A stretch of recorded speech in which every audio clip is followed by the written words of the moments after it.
tell you that I decided, instead of taking my corner in the Black Historic District, that I would move up South Center Street a little bit, almost to the heart of downtown historical Statesville. Right behind me, to my right, is the historical courthouse.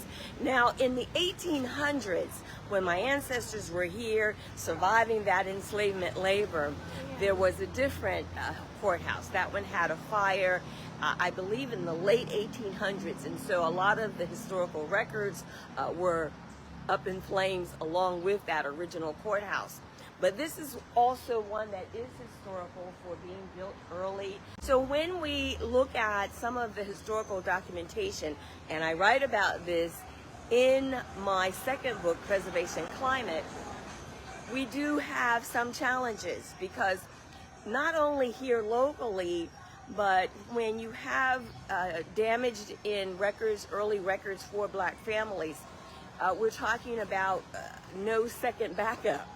And so that's one of the reasons why in my second book I do encourage you, even though we have multiple ways of duplicating documents at this time, it's always good if you're the family genealogist in the family to have a second person backing you up, backing up those documents, making sure that your lineage is saved as far back as you can possibly go. And for many of us locally here in my hometown, it is challenging, not only because of that fire, but as you probably know, prior to Emancipation Proclamation, people like my family did not have citizenship. Citizenship came with the 14th Amendment. I also talk about that in my second paperback book, Preservation Climate. So documentation for families like myself that have a lineage of survival of enslavement, being able to go back into the 1700s is very unique. But this past Sunday on my tour, I had a young man locally from here who was able to take his lineage back into the 1700s. I can't wait to introduce you to him. It's just an amazing, amazing story. I can't do it just yet. One of the reasons, and I know I may sound a little redundant, some of you probably already know this, but as enslaved people, families enslaved here, we were not allowed to have surnames or family names. So for many, many decades, nearly a century, we only had first names.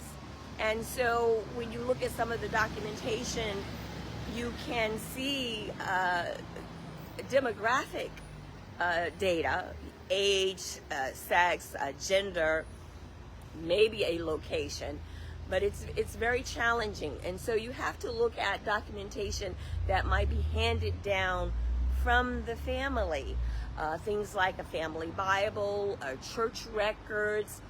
And you know, most recently we're beginning to see more early photographs, and they are such a treasure, such a jewel. You'll be surprised what you can find out in the background of a photograph, of an old photograph.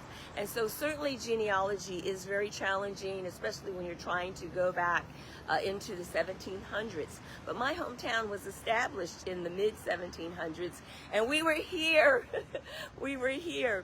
So I'm standing on South Center Street. If you were following me on Sunday, you know that I started the historical tour at the very end of South Center Street, the very south end of South Center Street.